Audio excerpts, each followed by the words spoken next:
Muito boa noite. A RTP recebe hoje, em direto, e como tem sido hábito, os principais candidatos das forças políticas que concorrem às legislativas do dia 18 e que não tinham até agora lugar na Assembleia da República. Promovemos o debate, mais uma vez, a partir das instalações da nova SBE, em Carcavelos, em absoluto horário nobre da televisão pública portuguesa. Há pouco mais de um ano havia 10 partidos ou coligações nestas circunstâncias. Hoje são 12, o que obrigará, e peço desde já a colaboração de todos os candidatos, a um esforço de concisão nas respostas e contenção nas interrupções. Passo a apresentar os 12 candidatos em estúdio, a partir do mais votado entre eles nas legislativas do ano passado. Assim, duas boas-vindas a Joana Amaral Dias, cabeça de lista por Lisboa do ADN, Alternativa Democrática Nacional. Márcia Henriques, presidente do RIR, Reagir, Incluir, Reciclar. Filipe Sousa, cabeça de lista pela Madeira do JPP, Juntos pelo Povo. Júlio Gorgel Ferreira, que é o cabeça de lista por Lisboa da Nova Direita. João Pinto, cabeça de lista pelo Porto do PCTP-MRPP, também porta-voz do partido. Duarte Costa, co-presidente do Volte Portugal.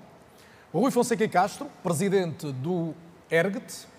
Hélder Rodrigues, vice-presidente do MPT, Movimento Partido da Terra. Raquel Coelho, que é a porta-voz nacional do PTP, o Partido Trabalhista Português. Joaquim Rocha Afonso, presidente do Nós Cidadãos. Paulo Estevão, que é o secretário-geral do PPM, o Partido Popular Monárquico. E também José Cardoso, presidente e cabeça de lista por Setúbal do recém-formado PLS, o Partido Liberal Social. Sejam então mais uma vez todos muito bem-vindos. Vamos lançar o debate com uma questão que eu gostava que fosse um desafio comum a todos, que nos revelem num minuto, um minuto e meio, tentando ser então concisos, porque de facto são 12 candidatos em estúdio, aquilo que é o essencial da vossa proposta política, no fundo, aquela razão substantiva que deve fazer com que os portugueses, em vez de votarem nos partidos que já estavam no Parlamento, possam votar nas vossas propostas. Joana Amaral Dias, comece por si. Carlos Daniel, boa noite. Eu gostava de começar por cumprimentar todos os colegas de painel, cumprimentar também todas as pessoas que estão aqui hoje a trabalhar e que tornam este debate possível e, naturalmente, endereçar também as minhas saudações a todas as pessoas que estão a acompanhar lá em casa e que estou certa que estão a ver este debate porque também procuram outras alternativas que provavelmente não acharam nos 30 debates com os restantes partidos. Aproveito para corrigir que o José Rodrigues dos Santos disse esta noite que estes partidos que estão aqui não têm representação em todos os círculos eleitorais. E o Carlos Daniel permitir-me-á, mas eu tenho que corrigir, porque o ADN, pelo menos pelo ADN falo, está presente em todos os círculos agora eleitorais. Deixe-me acrescentar o ADN, o RIR, o ERGT e o PPM, se eu não estou em erro, são as 4 forças que estão em todos os círculos eleitorais, os restantes estão, em algumas, noutras não. Muito bem. Está colocada a sua nota. Vamos à mensagem do ADN. Vamos então à mensagem do ADN, que é uma mensagem de esperança, porque eu acho que com o nosso programa político, efetivamente, existem razões para os portugueses terem esperança. Em primeiro lugar, o ADN veio não só para fazer a denúncia de uma série de situações absolutamente escandalosas e obscenas que se passam na sociedade portuguesa, como vem também trazer uma série de alternativas possíveis, viáveis, devidamente estudadas. Eu quero começar por denunciar o facto de a Assembleia da República se ter tornado num local do crime. Até porque eu recordo, Carlos Daniel, nós estamos aqui hoje porque duas vezes, em eleições sucessivas, no espaço de um ano, existiram casos de conflitos de interesses que lançaram o país ao charco. Primeiro com António Costa, conflitos de interesses, tráfico de influências, as coisas que ainda não estão esclarecidas, na verdade, mas primeiro com António Costa e depois com Luís Montenegro. A verdade é que Portugal é um país corrupto, no índice de percepção da corrupção baixou drasticamente, nós aqui há uns anos ocupávamos o 20º lugar a par com a Irlanda, hoje ocupamos a 43ª posição, a par com Ruanda. E porquê é que isto é importante? Porque a corrupção começa no topo e vem por aí abaixo e espalha-se como uma gangrena, com metástases por todo o Estado. E no Parlamento, na Assembleia da República, existe um saco azul que é intitulado de despesas excepcionais, mas que na verdade prefazem 10% da despesa deste orçamento. Na verdade é o segundo maior ministério, só uma despesa maior que é para a saúde. Na verdade é uma despesa maior do que... São os 13 mil milhões de que a Joana Amaral Dias tem falado já ao longo do último ano. Não sou eu que falo, isto está no orçamento. Qualquer português pode consultar em casa e vai ver que esta despesa do saco azul só é maior a saúde, a educação e a justiça são menores. Muito bem, nós Joana, não, Carlos Daniel, tem que concluir. Eu só faço esta nota, eu não quero estar sempre a interromper e muito menos a apressar. Não, eu vou concluir, só mas para se dizer todos que há uma demorarem o solução... tempo que a Joana está a demorar, nós não vamos debater muitos temas. Mas só para dizer que há uma solução básica para isto, para concluir. Que, em primeiro lugar, estas despesas não têm escrutínio, não têm qualquer controle, são para os bolsos dos amigos e, por isso, há que enxaguar isto e reduzir isto a, como qualquer país civilizado, a 1%. Portugal não é um país pobre, é um país que está a ser esmolhado por elites corruptas. É a vez da Márcia Henriques agora. Obrigado, Joana. Os portugueses são Márcia trabalhadores. Henriques, porquê é que os portugueses devem preferir dar uma oportunidade ao rir? Boa noite. Antes de mais, obrigada pelo convite. Porque nós queremos e temos a certeza que vamos representar quem ainda não se sente representado. Há uma enorme abstenção em todos os atos eleitorais, há um enorme número de indecisos e nós temos a certeza que as propostas que apresentamos são propostas que colocam as pessoas no centro da decisão política e não os interesses de alguns. E, portanto, este discurso de bom senso, de igualdade, de segurança, de dignidade que se pode trazer para o cenário político português faz falta e as pessoas cada vez mais se identificam com o nosso discurso. Nós sentimos isso na rua, nas campanhas... É verdade que subiu nas últimas eleições em relação às anteriores, mas tem de multiplicar muito a sua votação para conseguir estar no Parlamento. Não é impossível. Não é impossível, por isso estamos aqui e aproveitamos todos os momentos para aqui estar e para tentar passar a nossa mensagem. Claro que seria mais fácil se tivéssemos a oportunidade que todos os outros partidos têm, os com assento parlamentar. Deixe-me dizer-lhe que já referiu aqui que há aqui 4 forças políticas que concorrem a todo o país e temos, por exemplo, o caso do PAN, que foi aos debates todos e que falha o Distrito de Viseu. E, portanto, o que eu digo é, se nos dessem a oportunidade que alguns deles têm, nós já lá estaríamos há muito mais tempo. Obrigado, Márcia Henriques, Filipe Sousa, JPP, Juntos pelo Povo, a voz das ilhas por Portugal, é isso que querem ser. O que é que deve fazer com que um português, mesmo que não viva nas ilhas, vote em si? Boa noite a todos, cumprimento o painel, todos os candidatos aqui. Eu acho que estamos todos aqui pelo mesmo objetivo, que é a melhoria das condições de vida dos portugueses, incluindo a Madeira e os Açores. Disse bem, o nosso lema é a voz das ilhas por Portugal, e o conceito de ilhas não são só ilhas geográficas, com os constrangimentos que tudo isso acarreta, mas acima de tudo são ilhas que compõem o Portugal no seu todo.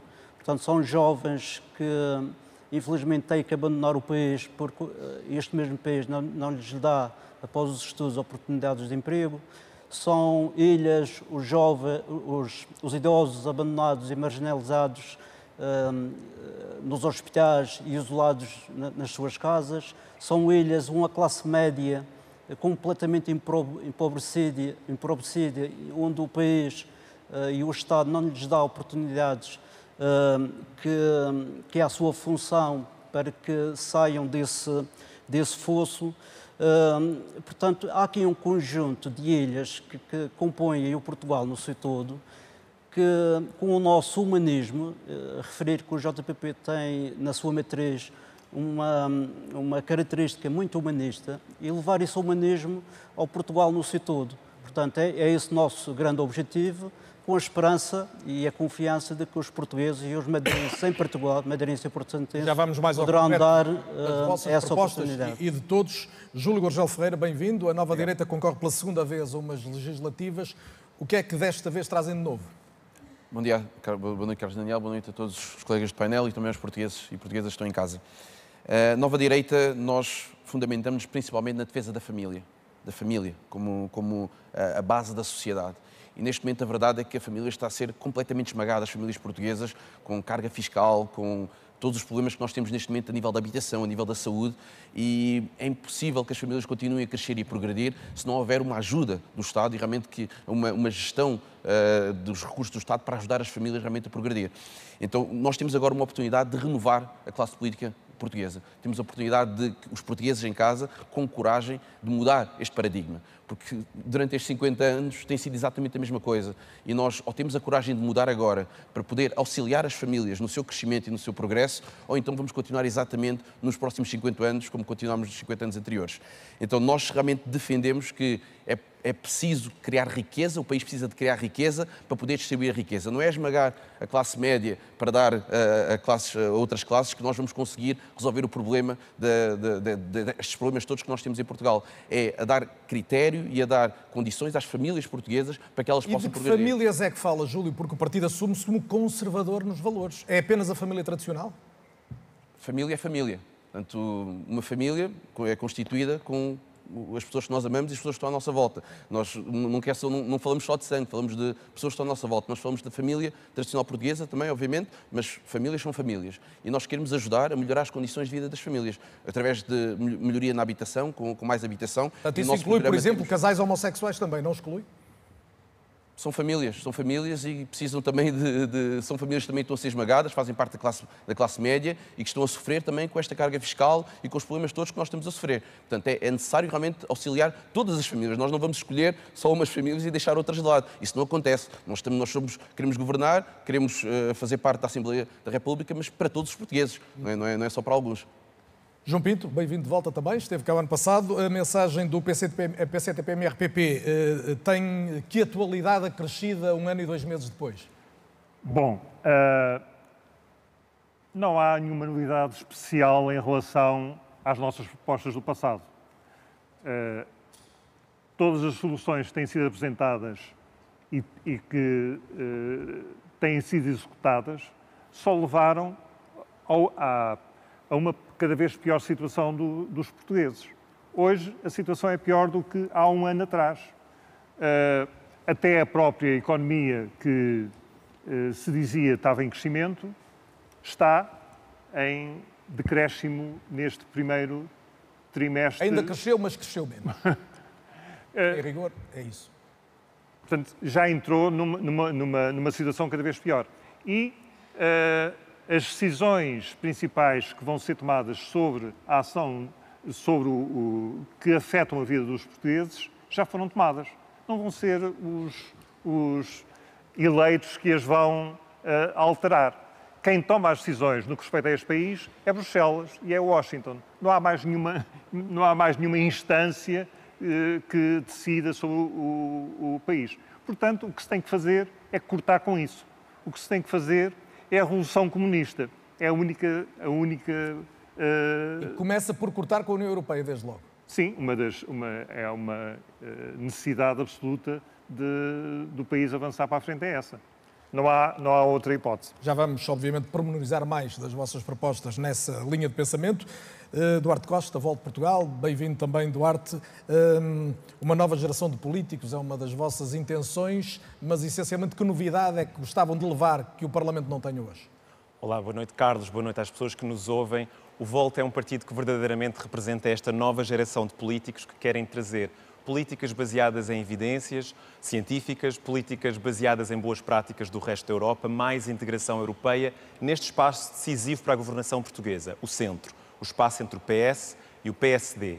O Volt tem conseguido, nos últimos anos, fazer ouvir a sua mensagem com cada vez mais membros e pessoas que se interessam por uma renovação neste espaço. Nós sabemos que o PS e o PSD são partidos que estão no espaço certo de governação. Mas estão demasiado longe um do outro? Mas precisam de uma renovação. Nós achamos que precisamos de uma nova energia, de uma nova ambição neste espaço. Nós queremos que Portugal ambicione ser dos melhores na Europa, com salários como nos melhores da Europa e com serviços públicos também de alta qualidade. Para isso, é importante dizer aos portugueses que o centro não se esgota no PS e no PSD. Nós também acreditamos que a renovação política não deve ir para os extremos, portanto, não deve ir à direita do PSD, da Iniciativa Liberal, ou mais à direita, ou à esquerda do PS, do LIVRE, para a esquerda ainda. O Volt é o partido que quer renovar a política neste espaço e já agora fazer aqui um comentário sobre este tema do voto útil, porque nós vemos muitas pessoas, eu hoje estive nas universidades a falar com vários alunos, que são vários círculos eleitorais que têm dificuldade em eleger. Votar nos grandes partidos, na AD, no PS, no Chega, significa eleger o deputado 50 de um desses partidos. Votar no Volt significa trazer uma nova energia à política que permite a esses dois partidos ter melhores propostas para, eventualmente, governar o país, com políticas baseadas em evidências científicas e mais integração europeia. Aliás, há várias propostas que o Governo tem falado que quer implementar aqui, mas que os nossos 5 eurodeputados no Parlamento Europeu têm estado a trabalhar. Por exemplo, a Via Verde para a imigração, embora a proposta do Volt seja mais digital e mais independente dos serviços consulares que, na minha opinião, funcionam pior do que a AIMA, e uma série de outras mais-valias para garantirmos uma economia como as melhores da Europa, mas com serviços públicos também como os melhores. Obviamente também mais ao quem pormenor vive das na União vossas Europeia. propostas. Rui Fonseca Castro, partido ERGT, o que é que considera que pode levar para o Parlamento que não exista hoje? Boa noite, Carlos Daniel, boa noite aos demais intervenientes e boa noite ao público que nos está a ouvir. Portugal tem muitos problemas, mas existe atualmente um problema absolutamente existencial. Os portugueses estão a ser escorraçados da sua terra. Nós estamos a ser escorraçados na nossa terra, das nossas ruas, dos nossos bairros, das nossas cidades, do nosso país. Em 51 anos de democracia, eu fui o primeiro líder partidário a ser detido por estar a realizar, por estar a exercer uma liberdade constitucionalmente garantida, que é a liberdade de ação política ou partidária.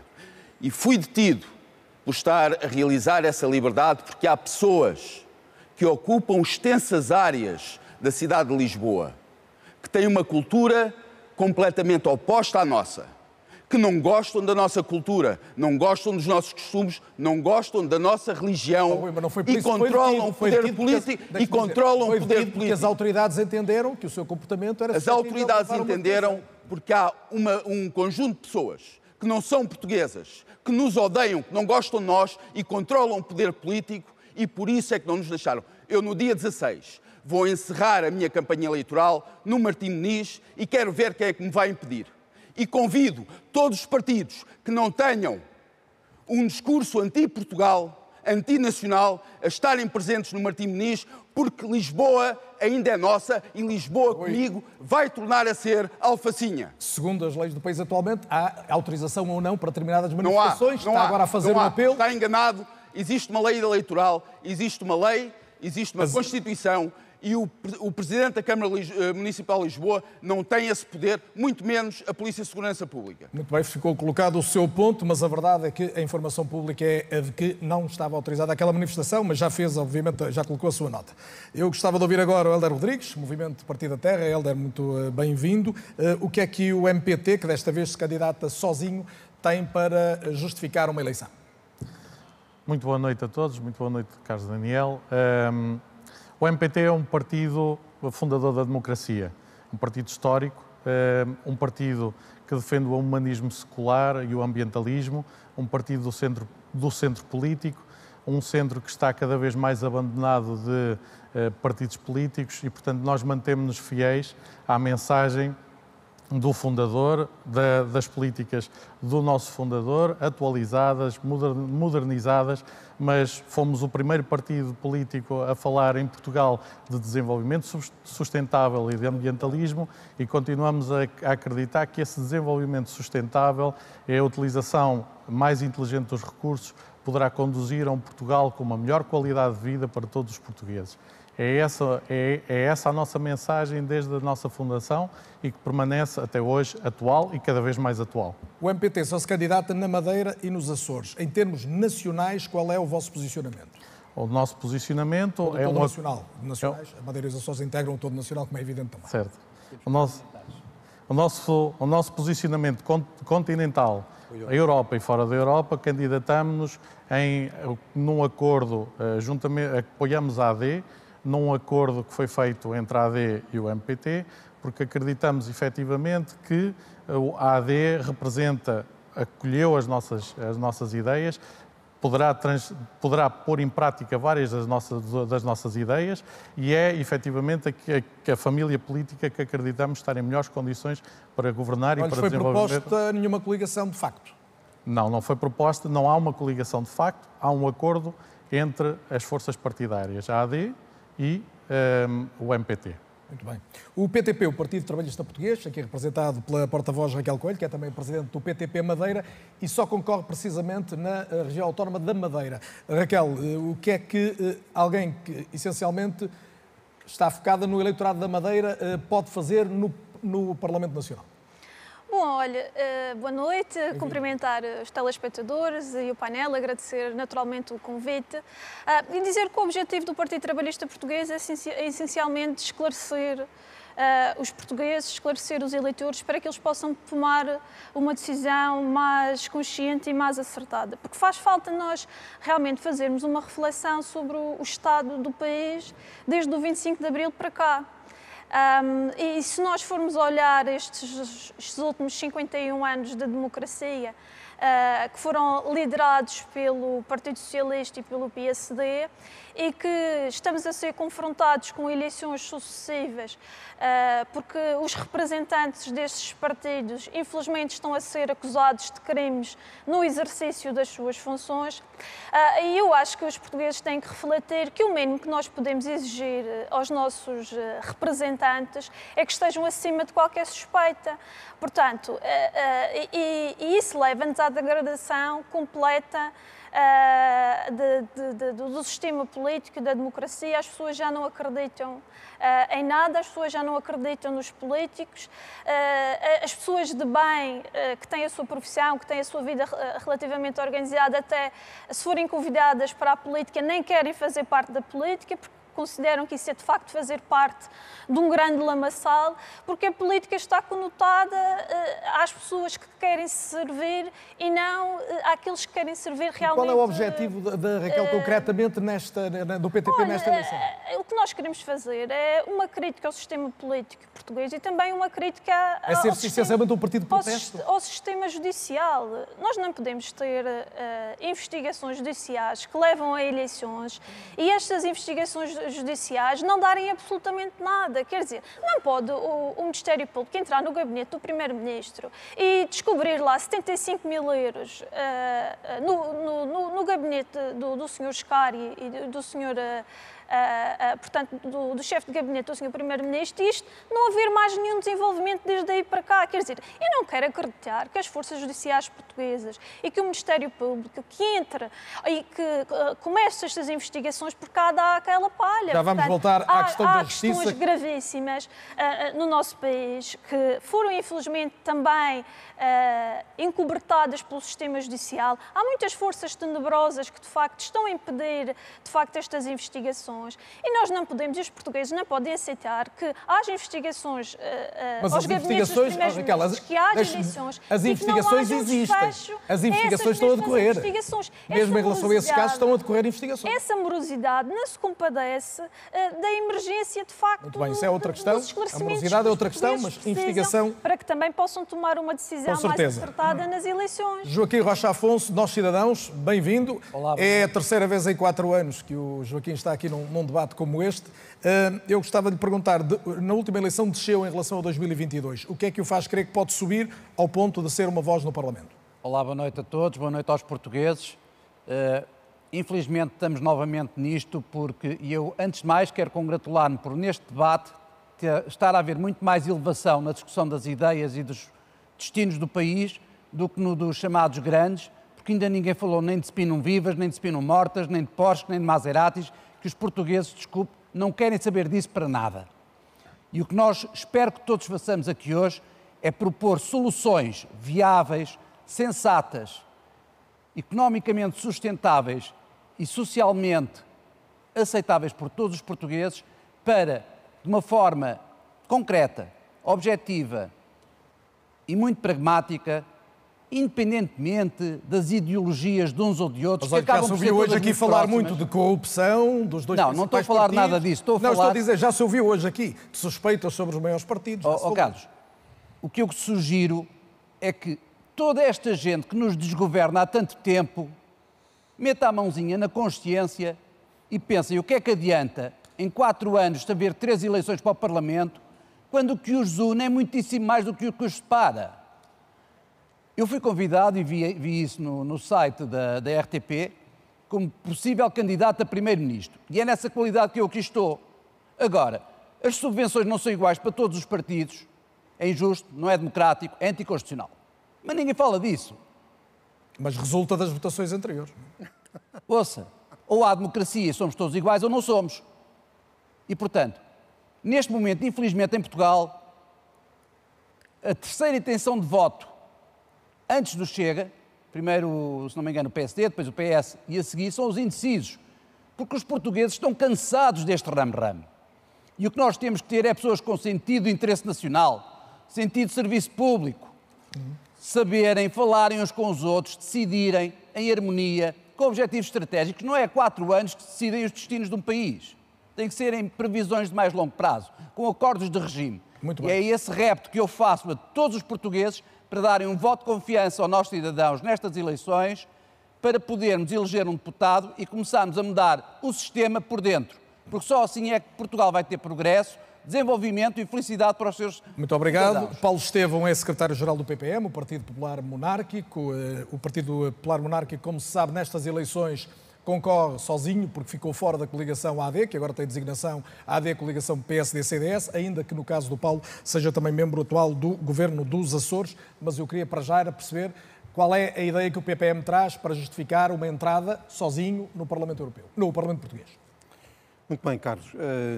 Quero começar por cumprimentar todos os candidatos que aqui estão e também os senhores telespectadores e dizer-lhe o seguinte: eu detesto ser desagradável na minha vida, mas vou ter que ser desagradável, não consigo, mas com o sistema. Eu fui deputado ao longo de 17 anos no Parlamento dos Açores, sou membro do Governo dos Açores, há muito tempo que não tinha atividade política aqui no território continental do país, mas o que encontrei aqui é absolutamente escandaloso, porque nós nos Açores temos um círculo de compensação, todos os votos contam, todos os votos, quem vota nos diferentes círculos, depois é reaproveitado para ser contabilizado. Atualmente, como se sabe, quase 1/4 dos votos dos portugueses são desperdiçados. Esses portugueses que tiveram esse sentido de voto não estão representados no Parlamento. O PPM, e penso que restantes forças políticas, teve até o momento, na pré-campanha e durante a campanha, 37 segundos. 37 segundos de televisão. Foi o que nós tivemos nestas eleições em termos de cobertura mediática. Mas eu quero lhe dizer mais coisas. Programas de todos os partidos. Eu quero lhe dizer mais coisas. E vai dizer, mas deixe-me colocar só esta nota. O PPM integrou o apoio à maioria de governo que esteve no último ano no poder. Podia ter colocado como condição, por exemplo, um círculo de recuperação dos votos, não é? E foi isso que fizemos no âmbito do Governo dos Açores. Mas também é que passámos por proposta do PPM as respostas aos requerimentos, em vez de serem 60 dias, são em 30 dias. Várias melhorias do sistema democrático que temos vindo a implementar, onde somos decisivos e podemos fazer isso. Mas o que eu posso fazer, e repare, eu sou um homem de causas, eu já fiz uma greve de fome de 12 dias por causa de servirem refeições numa escola, na pequena escola do Corvo. Eu já fiz outras iniciativas, já doei uma parte do meu património para que se fosse construído um museu. Enfim, eu sou um homem de causas. Veja, para mim, neste momento, uma das causas maiores, é isso que eu lhe quero dizer, uma das causas maiores é, de facto, terminar com este sistema, que não é um sistema democrático em Portugal, porque não há igualdade. Repare uma coisa, eu tenho aqui a Constituição a falar essencialmente do sistema eleitoral e da representatividade dos partidos. Deixe-me dizer, Constituição da República Portuguesa, porque quando termina uma legislatura, os partidos não ficam com os deputados que lá estão. Portanto, todos começam com 0 votos no boletim, naquele que é o sufrágio que vai ser feito. E, veja bem, o que diz no artigo 113, diz o seguinte, Paulo, por favor. Diz o seguinte: as campanhas eleitorais regem-se pelos seguintes princípios: igualdade de oportunidades e de tratamento das diversas candidaturas. Ponto. Não está lá mais nada. Muito bem. Portanto, o que significa... Não, Daniel, deixe-me dizer... Não está no limite do seu tempo. Tem que concluir mesmo, Paulo. Eu vou já concluir, mas o que lhe quero dizer é que o que se passa neste país, em que nós realizamos ações de campanha e a comunicação social, não vai. Mesmo hoje estive no Martim Muniz, não esteve nenhum órgão de comunicação social a acompanhar a nossa ação de campanha e a dizer aquilo que nós temos como projeto para o país. E depois vêm os comentadores destes debates dizer: bom, não há opiniões diferentes, não vimos aqui nada de diferente. Os comentadores viram depois, agora estamos no debate, Paulo, tenho mesmo que avançar. Ainda não ouvi, peço desculpa, ainda não ouvi o José Cardoso, que é o presidente do Partido Liberal Social, é o mais recente partido da democracia portuguesa, tem cerca de 2 meses. José Cardoso, que mensagem é que traz? O José Cardoso, que foi militante da Iniciativa Liberal e chegou até a concorrer à liderança do partido. Certo. Boa noite a todos e boa noite lá para casa. Somos efetivamente um novo partido, nasceu há 55 dias, foi reconhecido pelo Tribunal Constitucional no mesmo dia em que o Governo. Acreditamos que seja um sinal. É um partido liberal social, ecologista, seguindo uma linha de partidos liberais sociais europeus. É um partido pragmático, com vontade de apresentar soluções e de governo. Não seremos um partido de protesto, mais focado em encontrar soluções, encontrar estratégias e propô-las à sociedade portuguesa, acreditando que dessa forma vamos escolher o apoio de uma quantidade significativa de eleitores. É um partido que, em 55 dias, preparou-se para estas eleições, mas tinha um ano de trabalho prévio, não visível, não público, de preparação daquilo que nós acreditamos ser a necessidade de encontrar um partido liberal social em Portugal. O liberalismo tem um conjunto de tendências, tal e qual como tem o socialismo, como tem o conservadorismo, etc. E nós representamos uma delas, esperamos que continuem a aparecer novos partidos liberais. E é completamente diferente da Iniciativa Liberal, ou até, vou usar uma expressão histórica, a ala mais liberal do PSD? Se virmos dentro do socialismo, nós temos 4 partidos socialistas que têm socialismo escrito nos seus programas na Assembleia da República e fora dela mais alguns que estão aqui. E, portanto, do liberalismo também existem diferentes tendências. Há uma que se designa por liberal social, que assume posturas diferentes nos diferentes países, porque as culturas são diferentes, naturalmente, e existem mais. Não me cabe a mim agora apresentá-las, mas existem mais, por isso digo que espero que venha mais liberalismo para o país.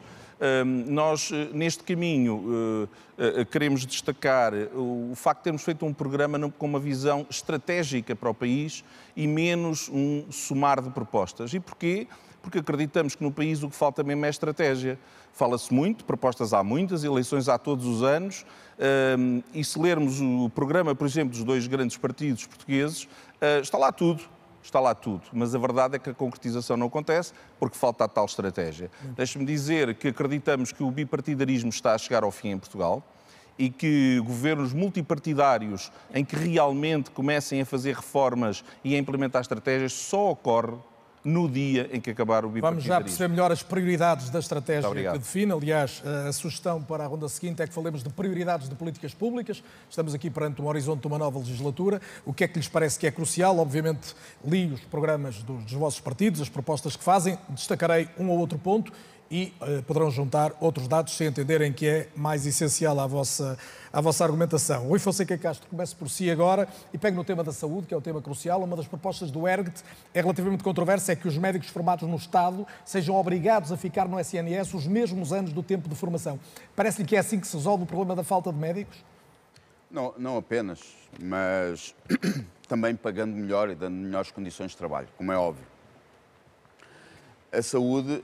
Os problemas na saúde em Portugal não são novos, é algo que já vem de trás e lembro que até há pouco tempo o Orçamento de Estado nem sequer era executado, definia-se um valor para a saúde que não era executado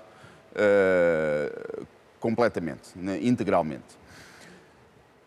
Existe uma saúde para uns e existe uma saúde para outros. Eu relembro também que o Sr. Primeiro-Ministro há pouco tempo foi tratado como um rei no Hospital de Santa Maria, quando outros pacientes com a mesma condição de saúde estariam, porventura, a agonizar nos corredores. O estado de saúde, a situação de saúde em Portugal é grave, já vem de trás, tem a ver com falta de recursos, porque para os portugueses há sempre poucos recursos, há recursos para tudo e mais alguma coisa para os outros, para os portugueses há poucos recursos. Mas ao reter os médicos no SNS, tenciona pagar-lhes melhor? Como é óbvio.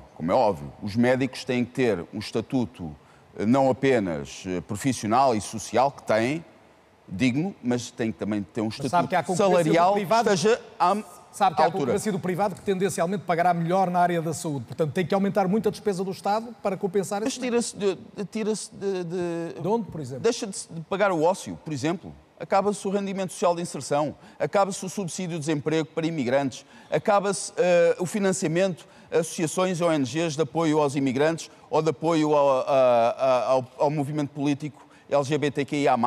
Há dinheiro, e há dinheiro que está guardado e que está em alçapões do Orçamento de Estado que pode servir aos portugueses. O estado de saúde das pessoas, a situação da saúde em Portugal agravou-se a partir de dezembro de 2020. O estado de saúde dos portugueses agravou-se substancialmente a partir dessa altura. E agora, se formos a uma unidade de saúde quer local, quer um hospital central, público, do SNS, nós vemos que a maioria dos utentes nem sequer são portugueses. Os portugueses estão a perder médicos de família para serem atribuídos a outra... A maioria não será, Rui, mas pronto. Não, é verdade. Basta ir a uma unidade de saúde. Basta andar na rua. Basta ver andar na rua. Que ainda não permite essa conclusão, mas está colocado o seu ponto e colocou as suas alternativas. Hélder Rodrigues, no vosso caso acentua a questão da soberania energética, que é um tema de grande atualidade, ou seja, tivemos agora a discussão a propósito do apagão. A ideia que fica é que, todavia, o apagão acabou por ser explicada em parte por uma aposta, porventura, demasiado acelerada nas energias renováveis. É essa a sua leitura ou não partilha dessa visão de risco? Não é uma aposta demasiado acelerada nas energias renováveis, é uma aposta inconsequente nas energias renováveis, são coisas diferentes, ok?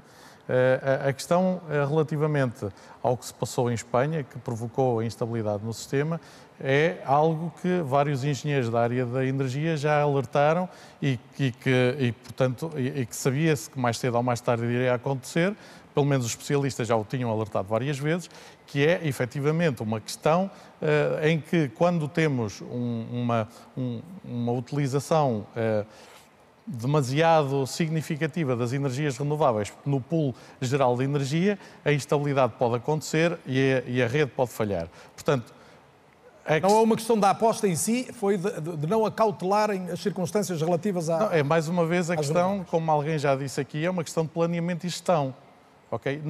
O erro não está na aposta das energias renováveis, mas está efetivamente no reconhecer que os recursos têm limites e a utilização inteligente de recursos, que é aliás uma bandeira antiga do partido, contempla isso mesmo. Nós não vamos defender que a partir de agora que vamos só viver de energias renováveis quando sabemos que essa aposta não é capaz de trazer a todos nós... Deixe-me uma pergunta muito concreta. Portugal deve manter-se ligado essencialmente ao mercado ibérico ou a soberania energética de que fala passa por outro rumo? A soberania energética de Portugal é, sobretudo, Portugal ser dono da rede. Aí está o erro na nossa perspectiva. A rede de distribuição de energia nunca devia ter sido privatizada. Essa é a nossa opinião. Não estou a defender que na próxima... Ou concessionada em bom rigor. Está a falar da REN, da concessão à REN. Não é uma concessão, é uma empresa privada, portanto, que adquiriu a rede. Okay?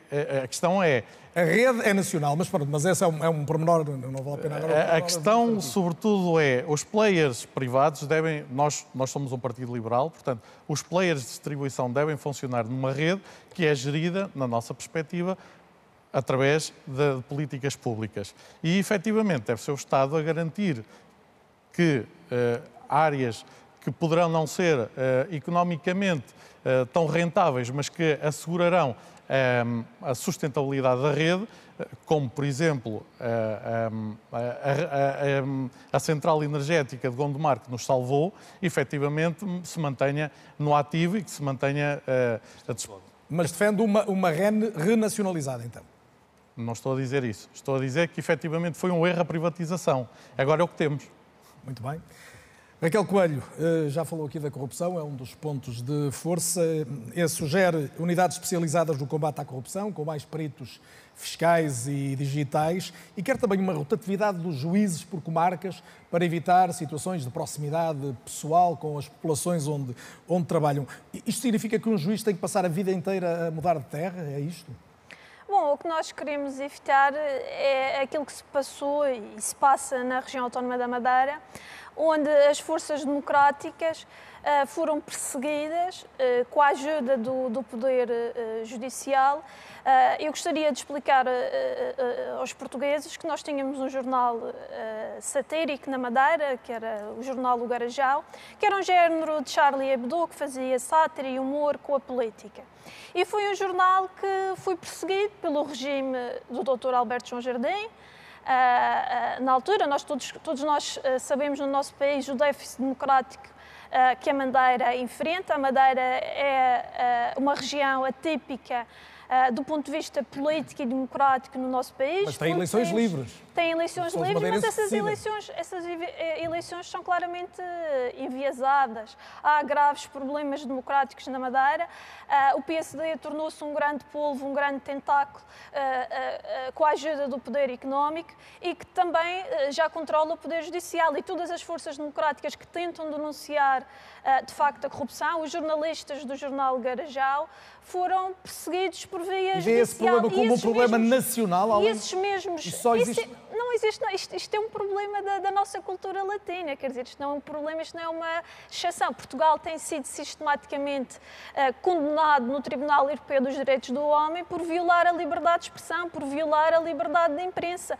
Hoje, fazer e ter massa crítica no nosso país, corremos sérios riscos, porque o crime da difamação serve para tudo, quer dizer, e portanto, as pessoas que de facto têm intervenção política pública e que defendem e que defrontam de facto poderes hegemónicos e com muito poder económico, estão numa situação muito frágil perante esses poderes que de facto têm bons advogados, que têm muito dinheiro para colocar processos em tribunal. Nós éramos um jornal com 500 exemplares e já tínhamos processos e indenizações para pagar aos políticos madeirenses, que também depois usavam o dinheiro da região, o dinheiro dos impostos dos madeirenses, para colocar processos, portanto, aos jornalistas do jornal. Claro, isto para dizer que isso era feito com a ajuda também do próprio sistema judicial na Madeira. E não havia rotatividade, e os juízes estavam, de certa forma, influenciados pelo poder político e pelo poder económico. Daí é que é preciso. E a necessidade de haver rotatividade dos juízes para que as decisões não sejam enviesadas. Fazer uma pausa neste debate, é um intervalo obrigatório, mas a segunda parte será maior, com mais tempo para conversarmos, portanto é mesmo até já.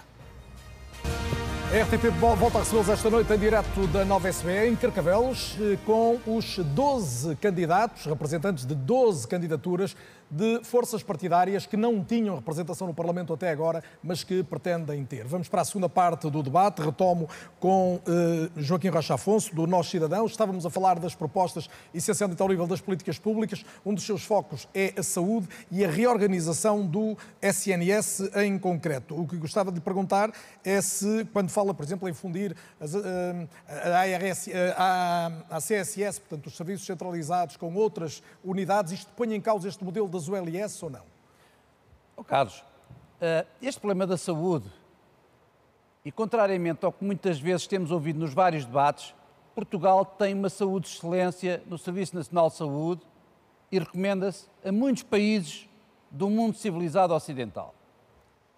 Infelizmente, temos uma população demasiado envelhecida, portanto, tem que se apostar em políticas de natalidade, de apoio às famílias, em políticas de acompanhamento da terceira idade com interligação com os mais jovens, porque perdeu-se a tradição de passagem de conhecimento dos avós para os netos, e em termos da saúde propriamente dita, o que nós temos que fazer é gerir. Não faz qualquer portanto, ao nível da organização da saúde, das unidades... Eu sei, mas é isso que eu estou a explicar. Não faz qualquer tipo de sentido haver uma nova estrutura megalómana com um CEO, ou o que é que isso significa em estrangeiro, quando as coisas não precisam disso para nada. Nós o que temos que fazer, e não é só na saúde, em todo o país e em toda a estrutura do Estado, é cortar gordura, cortar cargos dirigentes. Mas a direção executiva do SNS surgiu para tentar gerir melhor a saúde. Mas para quê? Se estava lá gente que conseguia gerir bem. Desde que não fossem boys dos partidos, desde que fosse gente que conseguisse fazer uma subida normal na sua carreira profissional, por mérito, e não por compadria ou por andar a colar cartazes. E é isto o problema geral do país todo. Nós temos mais do que dinheiro suficiente para a saúde, o que temos é problemas de gestão. O Carlos sabe que eu sou oficial da Marinha. Quando alguém no meu navio me vinha dizer nós não conseguimos fazer as escalas, o que eu dizia é assim, entendam-se, façam as escalas, vocês têm que garantir isto, isto, isto e isto. Se não conseguirem, faço eu as escalas. E eles nunca quiseram que fosse eu a fazer as escalas. Mas está-me a colocar uma questão que é, há falta de voz de comando ou há falta de autonomia? É que há as duas leituras em relação ao SNS. Ouça, há falta de tudo. Há falta de coragem para assumir posições impopulares, há falta de capacidade de gestão para gerir qualquer coisa que é muito simples para quem tem experiência em gestão, e a experiência vai-se adquirindo desde o patamar inferior até os patamares mais altos de hierarquia de qualquer estrutura organizacional. Portanto, tem que haver, acima de tudo, decência e, muito mais importante do que isso, competência. Muito bem, está claro o seu ponto. Paulo Estevão, a palavra descentralização aparece em 13 páginas do seu programa, é muito repetida, e surge também uma ideia de regionalização responsável e faseada. Que modelo é, que divisão do território é que defende? Muito obrigado, Carlos, pela questão. Vou já responder, mas como eu lhe disse, eu sou um homem de causas, e uma das causas principais minha e do meu partido é contribuir para que exista uma democracia melhor em Portugal. Porque a democracia é a base de tudo. Para que todos os partidos possam apresentar as suas propostas sobre a saúde, sobre a educação, sobre a imigração, para que todos possam ter voz e que a Constituição possa ser cumprida. Iguais oportunidades para todos. E não é cumprida. Portanto, o que lhe quero dizer é o seguinte. Há quem diga, não, mas isso criaria muita instabilidade no sistema. Muitos partidos, iria balcanizar o Parlamento. Mas veja bem, quem é que causa a instabilidade? Foram os pequenos partidos, as outras forças de representação, ou é a admissão do Primeiro-Ministro António Costa por causa de um sistema, por causa de uma questão com o sistema judicial, ou é agora estas eleições provocadas também por um envolvimento com questões éticas e morais e que tinham a ver com uma empresa do Primeiro-Ministro? Ou seja, é falso, é mentira que os pequenos partidos possam causar instabilidade no sistema. O que nós temos a certeza absoluta... Não, a proposta concreta é que existe a democracia em Portugal outra vez, iguais oportunidades, que os diversos partidos possam fazer isto, porque digo-lhe uma coisa, é impossível que aconteça, não é? Ouça, a minha área de responsabilidade no Governo dos Açores é exatamente a comunicação social, e lá todos os jornais dão exatamente a mesma cobertura, e a RTP Açores tem exatamente a mesma cobertura para todos os partidos que estão representados e não estão representados no Parlamento. Existe um déficit democrático em Portugal continental que é assustador e que é uma vergonha, e eu tenho vergonha que o meu país esteja a evoluir nesse sentido. Agora, para lhe dar a resposta sabe, em relação à questão... Poderia ter muito a dizer sobre isso, mas não é um debate Diga. Eu teria muito a dizer sobre isso e tentar explicar parte, mas não há explicação. Sabe uma coisa, está aqui na Constituição, claro, é para cumprir e não está a ser cumprido. Muito bem. E o que lhe quero dizer... Está a ter a oportunidade e já o feriu várias vezes. Agora só tem 30 segundos para me falar de regionalização. Eu tive até o momento, o meu partido teve 37 segundos, enquanto os outros partidos tiveram 30 agora tem 30 mas para falar de regionalização. já vou partir para outro tema, há pouco não me deixou concluir, e já lhe vou dizer. Em relação à regionalização, o mesmo género de injustiça, porque, veja bem, que investimentos é que estão a acontecer no Distrito de Beja, ou no Distrito de Évora, ou em Trás-os-Montes? São zonas do país completamente abandonadas. Um país que tem uma pequena dimensão, em que o conjunto de investimentos mais significativos são realizados no litoral do país e em que um conjunto grande de potencialidades que o nosso país tem está abandonado porque há um conjunto de territórios abandonados. E porque as decisões... E eu tenho experiência, então, como governante dos Açores, tenho que lembrar, já vim aqui reunir-me com vários ministros de vez em quando, porque, deixe-me só dizer, sabe porquê? Quando legislam, esquecem-se sempre que existem os Açores e a Madeira. Tem que ficar vai falar menos das próximas vezes, está com grande vantagem de tempo. Nacional é mais do que isso. Eu não quero estar sempre a falar do tempo, mas eu tenho que tentar manter aqui algum equilíbrio. Regionalização é a vez agora do José Cardoso, fica a seguir, então. do PLS, fala também em descentralização no seu programa e quer mais mérito na administração pública. A máquina do Estado é demasiado grande ou tem que ser, sobretudo, mais eficiente? Vários temas. Nós fizemos um programa eleitoral que é uma visão estratégica, tem 5 áreas e 12 mudanças paradigmáticas que acreditamos que, se fossem feitas em simultâneo, mudariam o rumo do país. Uma delas é a descentralização. Efetivamente, Portugal investe 15% da sua despesa pública a nível local e regional, quando os países mais desenvolvidos da Europa têm 30%, 40%, 50% e chega mesmo aos 60% da despesa pública anual investida localmente. Não é possível resolver o problema da coesão nacional, encontrar outras mais-valias económicas noutras zonas do país, se não for feita a descentralização. Mas a descentralização com as verbas a acompanhar as responsabilidades que descentralizamos. Ninguém melhor que os cidadãos de um concelho ou de um conjunto intermunicipal saberão o que necessitam e que tipo de desenvolvimento económico é que têm disponível ou que acreditam ser o ideal para a sua região. A nível do Estado, a reforma do Estado passaria pela capacitação das pessoas, numa perspectiva muito mais de digital, no sentido das pessoas se adaptarem aos novos momentos, portanto, os funcionários públicos. É preciso recordar que a idade média dos funcionários públicos é muito alta. ou seja, nos próximos 10, 15 anos, a grande maioria chegará à reforma. É uma oportunidade única dos mais velhos passarem o seu know-how para uma nova função pública, mais nova, com mais valências digitais e aproveitar todos para fazer essa revolução tranquila. Mas para isso eles têm de coincidir em algum momento na própria administração pública, não? Tem que haver uma reforma, uma estratégia, lá está, falava há pouco de estratégia, tem que haver uma estratégia que vai levar dentro de 10, 15 anos à reforma de muitos deles, não é necessário retirar ninguém, porque isso vai acontecer naturalmente. E essas pessoas vão se reformar e não estou a ver como é que vamos guardar esse know-how e como é que vamos capacitar aqueles que vão substituindo para uma realidade muito mais digital. A questão tem sido muito, por exemplo, tem sido muito repetida a ideia de por cada 2 pessoas que saiam entrar uma só. Se as pessoas não coincidirem, como é que passa esse know-how? E durante algum tempo pode haver gente a mais ou não? Repare, isso 2 por 1 é uma medida sem estratégia. Portanto, nós temos que olhar para o que queremos fazer a seguir. Se temos um instituto, tem 600 pessoas e tem um determinado objetivo e funciona de uma determinada pessoa.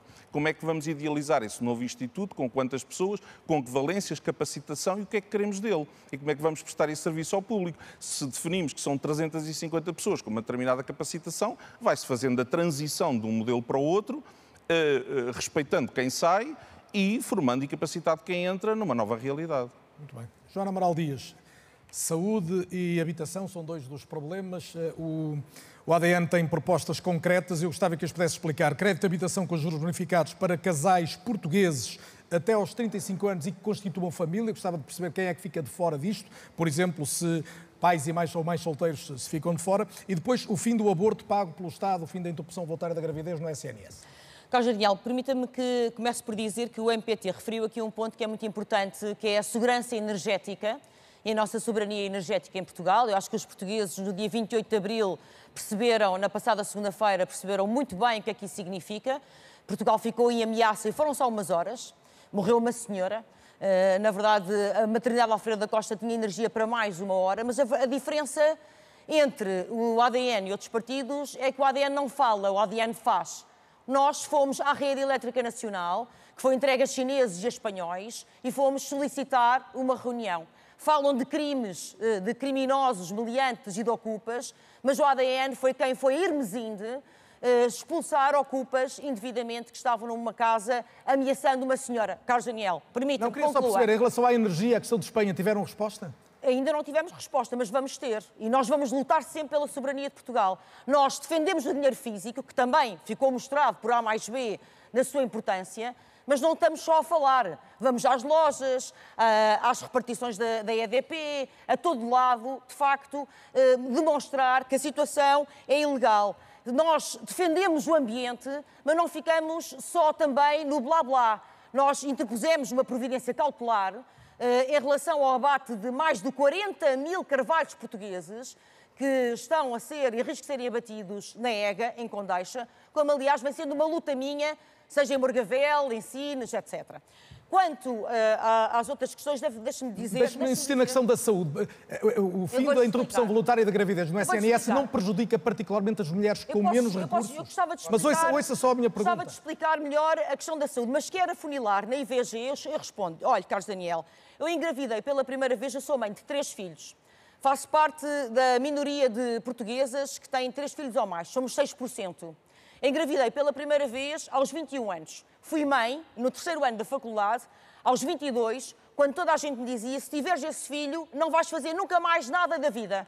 Vais ser mãe e nunca mais vais conseguir ter uma carreira, um trabalho, nunca mais... Posso terminar? Pode, mas o tempo voa. É isso, pois, não, mas está-me a fazer uma pergunta, eu tenho que responder. A pergunta é porque é que quer que a IGV deixe de ser paga no SNS. Quando a IVG foi alargado o âmbito da IVG, não existia uma série de instrumentos que hoje existem, que estão à disposição de todas as mulheres, desde os testes de ovulação, à pílula do dia seguinte, etc. Quando nós temos um número crescente de mulheres no Serviço Nacional de Saúde que fazem abortos a pedido, sem qualquer justificação, ou seja, não há nenhuma razão clínica nem médica, nós temos que nos interrogar o que é que estamos a fazer. Mas há uma percentagem também crescente de mulheres estrangeiras que estão a fazer isto no SNS. Esse é outro ponto importante para nós. Porque, Carlos Daniel, na perspectiva do ADN, não pode haver nem mais 1 cêntimo para estrangeiros enquanto existir um português com fome. Nem mais €1 para cidadãos imigrantes enquanto existirem idosos a passar frio e fome em Portugal, enquanto existirem milhares de crianças carentes, etc. E os portugueses no estrangeiro, Joana? Portanto, muitos imigrantes os portugueses devem ser tratados igual no estrangeiro? Eu vou-lhe responder. Nada para os portugueses enquanto houver um nacional que precise? Neste momento, temos mais de 2 milhões, ou cerca de 2 milhões de imigrantes em Portugal, que muitos entraram com cadastro, com registro criminal, sem contrato de trabalho, coisas que nós consideramos absolutamente inaceitáveis. Muito bem, ficou claro, Portugal, Joana. Eu concluo, Carlos Daniel. Portugal aos portugueses e sempre os portugueses primeiro. Mas também há muitos portugueses lá fora, como eu lembrei. A Joana não me respondeu isso, mas agora tenho que ouvir a Márcia Henriques. Márcia Henriques, o RIR propõe o alargamento dos horários de prolongamento escolar. Toco aqui na questão da educação, que também é uma questão decisiva e ainda não falámos dela hoje. Está no vosso programa. Eu pergunto, isto pode ser mais cómodo para os pais, que podem ter os filhos mais tempo ocupados, mas há muita gente que diz que os miúdos deviam era passar menos tempo na escola e não tanto tempo na escola. Sim, é verdade. O que me diz é verdade. Mas o facto é que nós temos portugueses de primeira e portugueses de segunda. Temos portugueses que trabalham 40 horas semanais e que não conseguem ir buscar os filhos à escola e precisam desse prolongamento. Temos portugueses que trabalham 35 horas semanais e que conseguem sair do trabalho e buscar os filhos à escola. Portanto, o prolongamento é uma coisa necessária. Porque as crianças vão para onde? Vamos encarecer ainda mais a despesa do agregado familiar a pagar um ATL? Não pode ser. Portanto, enquanto o país não fizer a transição para igualar a carga horária laboral de todos os portugueses, esse alargamento tem que ser feito. Mas aumenta a carga horária dos profissionais da educação. Não é? Vocês também querem, por exemplo, limitar às 35 horas da saúde. Dos profissionais da educação, não. Porque não são os professores que ficam com as crianças depois de... Alguém tem que ficar. Com certeza, alguém tem que ficar, mas o Estado faz turnos com os funcionários, não é? Não vão trabalhar 10 e 12 horas seguidas. Turnos existem. Aliás, à semelhança do que também existe na saúde, é falta, efetivamente, de gestão, porque vamos imaginar, nesta falta de médicos e do encerramento das urgências, nós tivéssemos uma empresa que tivesse a necessidade de trabalhar 24 horas por dia e 7 dias por semana, nós tínhamos que saber escalar os funcionários. Portanto, há falta de gestão, sim, porque não podem dar folgas e férias aos médicos ao mesmo tempo, em todo o lado. Portanto, há falta de gestão. Mas também há a falta de eficácia na gestão. Porque nós, e ainda na saúde, falando na saúde, o Estado gasta anualmente quase 200 milhões de euros em médicos tarefeiros. Porquê que o Estado não contrata os médicos recém-formados que saem das faculdades, que servem para ir trabalhar para o privado? Porquê que não são contratados para ir para as unidades locais de saúde, alargar o atendimento nos serviços básicos e isso retira gente das urgências hospitalares? Portanto, é tudo, de facto, uma falta de gestão e de eficácia. Isso existe. Portanto, passa muito por aí.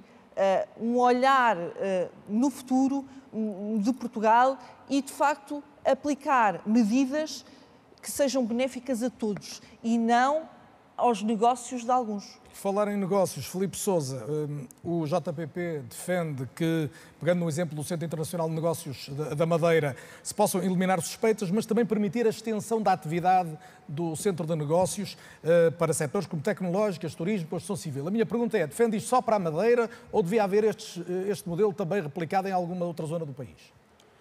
Não, é assim, eu acho que o modelo dos Centros Internacionais de Negócios já está feito. Basta olharmos para as diferentes praças europeias, desde Malta, Chipre, os Países Baixos, onde nessas praças europeias há ali uma verdadeira fonte da economia desses países. Portanto, é aquilo que nós defendemos, no caso da região autónoma da Madeira. E tem havido ao longo deste... Em Portugal só há na Madeira. Não é? Exatamente. E porquê? Porque a Madeira, portanto, sofre de diversos constrangimentos, onde o Estado, muitas das vezes, não reconhece, nem percebe quais são os constrangimentos de nós sermos ilhéus. Por isso, uma das nossas propostas, quais que é extremamente importante e pioneira, se formos e se merecermos a confiança da população da Madeira, do Porto Santo e do país no seu todo, será a constituição de uma estrutura de missão para que o Estado, de uma vez por todas, consiga perceber o que é que custa sermos insulares, Madeira e Açores. O que é que custa a educação dos nossos filhos para um cidadão insular. Mas isso é só para o diagnóstico ou já tem uma terapêutica, tem uma ideia de como é que se resolve? Repare, o financiamento das autonomias regionais por parte do Estado, todos os partidos ao longo destes anos de democracia, e já lá vão 50, as regiões autónomas sofrem muito de todos os problemas e eles são sistematicamente aflorados pelos partidos que até hoje tiveram representação na República, nomeadamente o PS, o PSD, o CDS, o próprio Bloco de Esquerda na altura. E porquê? Porque esses partidos têm comandos centralizados no país e que cedem às pressões e à tal desconfiança relativamente às regiões insulares. E com o JPP, inicialmente fez referência, nós somos um partido nacional onde tem o berço na região autónoma da Madeira.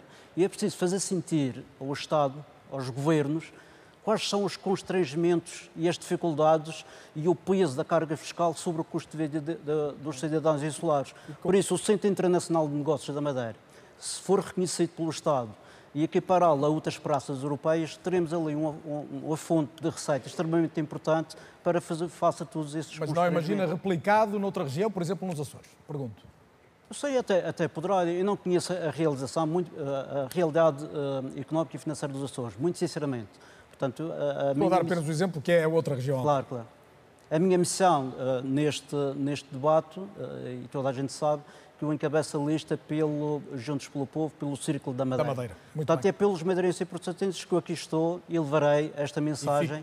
E ficou claro também nesta sua última resposta. Júlio Argel Ferreira, já se falou aqui muito de imigrantes.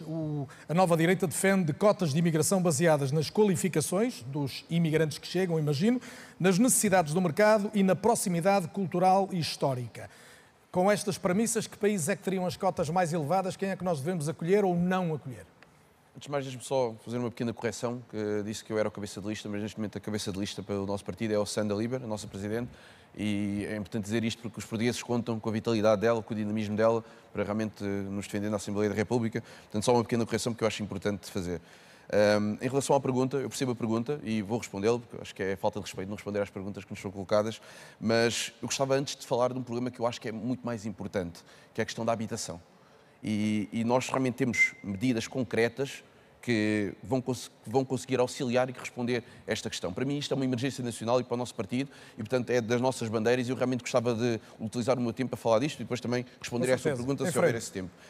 Nós acreditamos que neste momento nós não podemos mascarar o problema que nós temos. E não é através de medidas de redução do IVA para as empresas construtoras que nós vamos resolver o problema. Nós precisamos construir mais. E como é que se constrói mais e uma velocidade mais rápida para fazer face a estes problemas dos portugueses? Nós temos soluções através da construção modular, que é muito mais rápida. Já foi feita na Madeira e também aqui no continente e que permite que nós consigamos criar casas e, portanto, com menos pessoas até a trabalhar de uma maneira muito mais frequente e mais rápida e não tem um custo tão elevado para o Estado. E estas casas depois seriam vendidas aos portugueses que trabalham, neste caso, a preço de custo. Portanto, a preços que não existem hoje no mercado. Eu posso lhe dar um exemplo. Portanto, estamos sempre a falar de construção pública, mas seguindo essa metodologia. O Estado promove a construção, não é o Estado que constrói, porque o Estado não tem nenhuma empresa de construção. Não, mas pergunto, sim, essas empresas lucrarão com isso, mas a minha ideia é quem é que paga a fatura? Através de dívida pública transitória. Portanto, não é uma questão que é uma dívida que vai ficar para o Estado. Não, as pessoas é que vão pagar as suas casas, mas a preços mais acessíveis. Nós estamos a falar que, neste momento, o metro quadrado custaria à volta de 2.000 euros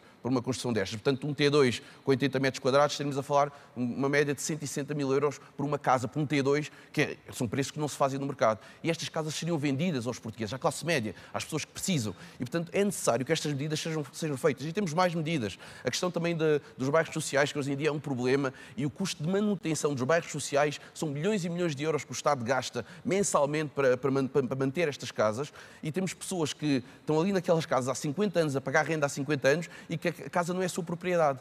Portanto, nós defendemos que estas casas devem ser vendidas às pessoas e devem ser colocadas em mercado para realmente possibilitar habitação às pessoas que necessitam e àquelas pessoas que já estão lá a viver e que pagam pelas suas habitações. Isto são medidas que nós lutámos por elas, nós auscultámos as pessoas, tentámos perceber se realmente isto seria algo que as pessoas gostariam e recebemos uma resposta positiva. E agora, Júlio, estava com algum atraso, já recuperou. Num minuto consegue dizer-me quais são os imigrantes que nós devemos privilegiar, segundo aquelas premissas que eu citei? Nós, realmente, a questão da migração é uma questão premente e que nós temos que resolver. Porque a verdade é que eu não estou aqui a culpar os imigrantes, eu estou a culpar os governos e os governantes que permitiram esta política de portas abertas sem termos as condições para receber a quantidade de imigrantes que nós estamos a receber hoje em dia. E a verdade é que, neste momento, o imigrante que chega a Portugal, neste exato momento, que não tenha nenhum apoio ou que não tenha família cá, como é que ele se vai gerir? Onde é que ele vai encontrar uma casa? Onde é que ele vai encontrar um trabalho? Como é que ele vai conseguir arranjar documentos? Portanto, a questão da imigração e a questão de nós, neste momento, criarmos cotas específicas para cada área que nós realmente precisamos, nós vamos construir um novo aeroporto, vamos construir... Mas quando falam em proximidade cultural e histórica, isto é o quê? É prioridade aos imigrantes que chegam dos países nós defendemos isso plenamente. É a imigração que resultava. Portanto, nós temos uma ligação com a lusofonia, que é uma ligação já de muitos anos e que é uma ligação que, obviamente, nós acreditamos que funcionava. Portanto, nós não tínhamos os problemas que temos hoje em dia enquanto tínhamos. Portanto, obviamente que nós queríamos dar prioridade a esta lusofonia porque é muito mais fácil e muito mais simples. São pessoas que falam a nossa língua e, portanto, aí defendemos e não tenho problema nenhum com isso. Portanto, mas realmente, nós, neste momento, nós precisamos de cuidar das pessoas que cá estão. E as famílias, neste momento, estão a ser esmagadas. E nós precisamos de dar soluções, não só com a questão da habitação. E digo-lhe só mais uma coisa Deixe-me colocar só esta nota, é que as pessoas chegam, não é por decisão portuguesa, são pessoas que vêm para trabalhar, sabem que há emprego, vêm para Portugal e vêm de vários países. Fazemos cotas diferentes para uns e para outros. Deixa-me explicar-lhe. A questão das cotas... Tem que ser rápido, Júlio. Eu sei que coloquei mais uma pergunta. Então, se for rápido, eu prefiro falar desta questão da habitação, porque a questão da habitação faz com que as famílias... Mas agora eram as cotas dos imigrantes. Não, eu respondo, e não tenho problema nenhum em responder. Eu acho que nós demos que... A questão cultural é muito importante, muito importante. E nós, quando damos primazia à lusofonia e, portanto, aos países de língua oficial cotas mais elevadas para esse é muito mais fácil a integração em território nacional. Deixa-me só... Está esclarecido, já ultrapassou o tempo, eu peço desculpa, vai ter ainda mais uma oportunidade de falar. Peço a todos essa compreensão, não é só assim, João Pinto. O PCDP-MRPP defende um sistema de saúde totalmente público, com o fim da atividade privada, um ensino gratuito e universal a todos os níveis, com extinção da atividade privada e da liberdade de iniciativa educativa, avançando a educação proletária e revolucionária. Portanto, o país tem que fazer todo o que o PCDP-MRPP acha que está certo, é isso? Bom, em primeiro lugar, queria referir um aspecto que é importante, que é estas eleições e todas as eleições nestas circunstâncias são ganhas por quem? Quantos milhões é que são necessários para eleger deputados? Há orçamentos que foram apresentados, o PS apresenta 2 milhões e pouco. Portanto, ter votos é ter meios financeiros para os conseguir. Portanto, e porquê é que é necessário tanto dinheiro para conseguir votos? Porque é preciso enganar. É preciso que a farsa se consuma. Portanto, aquilo que é dito e é apresentado como sendo soluções não é para ser realizado na prática, é para esconder aquilo que se quer realizar. O que é que se quer realizar? Olha, por exemplo, na saúde e na educação, que foram os 2 pontos em que eu... Sim, pegou nesses, mas há um muito mais importante, que é a guerra. Eles querem realizar a guerra sem falar nela. As decisões já estão tomadas, os soldados já vão ser enviados para a fronteira oriental da União Europeia e consequências é que isso vai ter para a população portuguesa. A gente sabe quais são as consequências. Já se fala em orçamentos de guerra, não é? De guerra não, aumento do orçamento de defesa, não é propriamente de guerra. Mas o objetivo é exatamente esse. Quando se destina uma parte importante do orçamento para a chamada defesa, não é para não utilizar as armas. é para as utilizar. E esse é um problema que vai cair sobre nós. Claro vai que cair as sobre, pessoas em casa sobre estarão nós. a pensar, e vai deixa-me só cair dizer isto. Que sobre a educação, sobre a habitação, sobre a saúde.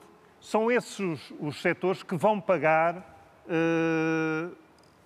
esse envolvimento português na guerra. Mas não é isso que tem acontecido. Portugal até agora não tem estado na guerra e tem gasto dinheiro com a saúde, com a educação. O senhor está convencido que tornar tudo público, ser tudo do Estado, fará com que os portugueses tenham melhor saúde e melhor educação? Eu penso que sim. Não haver concorrência, não haver alternativa? Vamos lá ver. A competição não resolve os problemas. A competição existente na sociedade, pelo contrário, agrava os problemas. Haver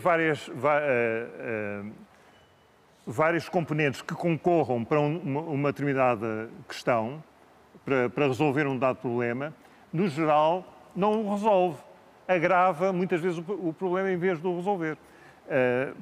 As disputas, em vez de trazerem soluções, trazem dissensões. A solução para gastar o dinheiro que seria preciso nisso vai-se buscar onde? A nacionalização de tudo o que é setores de produção, estratégicos, é isso, é a ideia do PCP. Evidentemente que para toda a economia planificada. O planeamento da economia é uma condição para o desenvolvimento, não é o contrário. E tem-se visto até, de uma forma evidente, com após...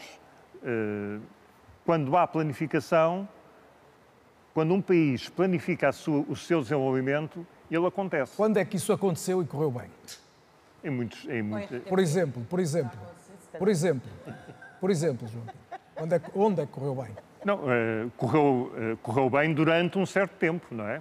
Quando se abriu, durante se calhar não estava a correr assim tão bem. E depois... Mas ainda vamos voltar a este tema, até porque a questão internacional, eu gostava de ter um minuto, não vou permitir réplicas, eu peço imensa desculpa, Paulo, não posso permitir réplicas. É que tem a ver com as suas perguntas. Sim, fazer uma pergunta. Pode ter a ver, mas eu tenho uma ordem para seguir. Perguntar é a ordem... o que é que vai acontecer se aumentar as despesas com a defesa de 1,4% para 2%.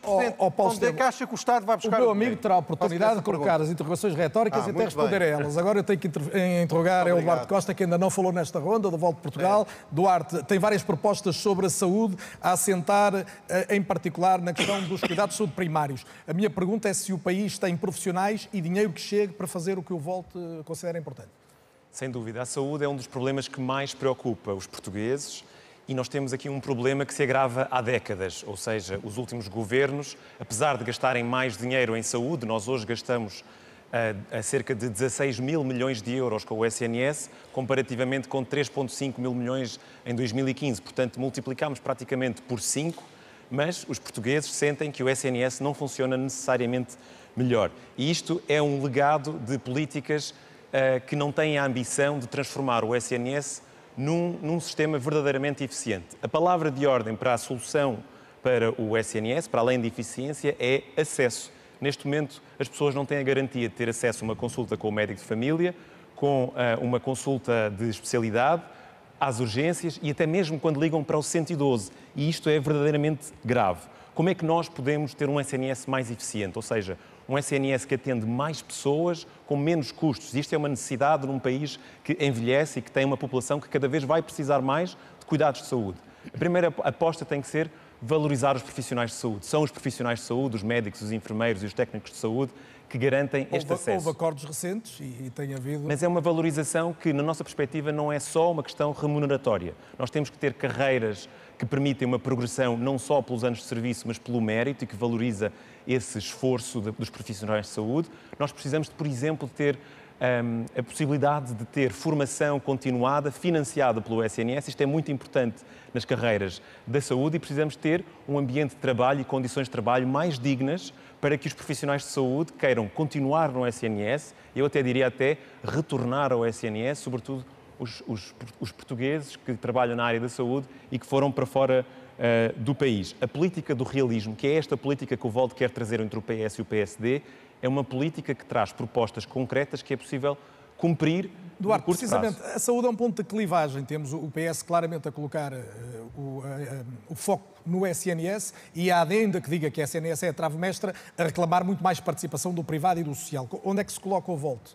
O Volt acredita que esta eficiência, esta boa gestão do SNS deve focar-se, por exemplo, em termos mais profissionais de saúde no SNS que já lá estão, mas que podem fazer funções que fazem falta. E há uma proposta concreta que eu lhe quero trazer aqui. No SNS existem milhares de médicos chamados tarefeiros não especializados. Ou seja, são médicos que terminaram a formação em medicina e não conseguiram a nota para ingressar na especialidade. Trabalham no SNS como tarefeiros, que é uma enorme ineficiência, porque estes médicos custam muito mais ao SNS.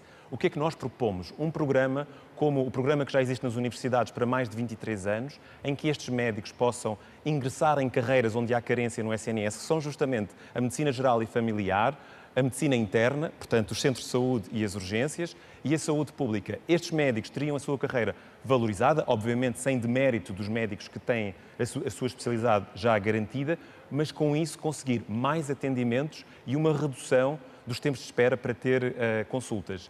Por outro lado, duas propostas, com certeza, que os outros partidos, o PS e o PSD, não estão a trazer. Digitalização do SNS. Nós podemos ter, por exemplo, um agendamento automático de consultas para não termos estas filas miseráveis de madrugada nos centros de saúde, para termos os médicos a atender mais, sobretudo...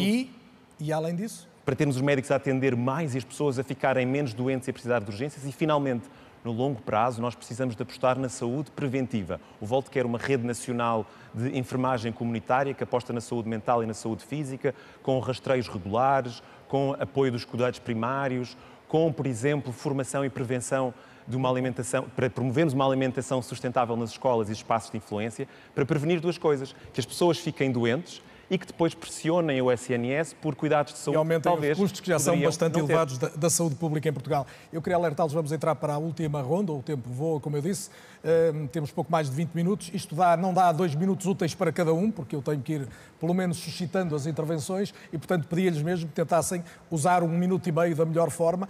Eu não quero condicioná-los, mas tinha, obviamente, algumas questões. Vou tentar ser genérico no lançamento dessas questões para que possam aprofundar o que julgarem melhor. Paulo Estevão, em relação a si, noto 2 preocupações com a independência da Justiça, quer até um órgão externo independente para supervisionar o Ministério Público, e um foco claro no corte de impostos, um grande corte de impostos. É um bom momento para cortar impostos quando o cenário internacional é tão incerto? Muito bem. Espero que o Carlos me deixe agora pelo menos terminar uma resposta. É a última. Vai dizer o que quiser. Há pouco disse-me, regionalização, qual é o seu modelo? Começamos com uma região piloto, Algarve, e esta região, que é uma região natural, em que em relação às fronteiras não há qualquer problemática, portanto, começamos com esta região e depois queremos alargar o processo ao resto do país. Como é que vêm os fundos? Os fundos vêm do Estado, passam a ser utilizados por estas regiões e não apenas pelo Estado Central. Em relação à questão da justiça, gostaria de falar também na questão da saúde, da habitação, mas pronto, já vi que não é possível. Vou responder à questão. A questão da justiça é fundamental também, ou seja, o que nós queremos é uma justiça mais célere, mas há aqui também um conjunto de questões que nos preocupa muito. Queixas anónimas, por exemplo, que há um conjunto enorme de investigações que decorrem de invejas, que decorrem de um vizinho que tem em relação ao outro um relacionamento difícil, em processos eleitorais porque tem um rival político e faz uma queixa anónima, etc, etc, etc. Isto tem que ser regulado e tem que se verificar aquilo que de facto deve ser considerado ou não, e tem que haver um processo. O que eu vejo é que agora é uma bandalheira total. Segundo lugar, escutas. Há mais de 10 mil portugueses a ser escutados sem qualquer verificação, ou uma verificação decente. Isso também tem que terminar, porque, de facto, isso faz lembrar as coisas do Estado Novo, em que o cidadão era ouvido sem um mínimo de condições. Em relação ao Ministério Público, nós queremos ver o trabalho do Ministério Público devidamente analisado, porque é um serviço que todos nós pagamos, esperamos que tenham independência, mas esperamos também que o façam com eficácia.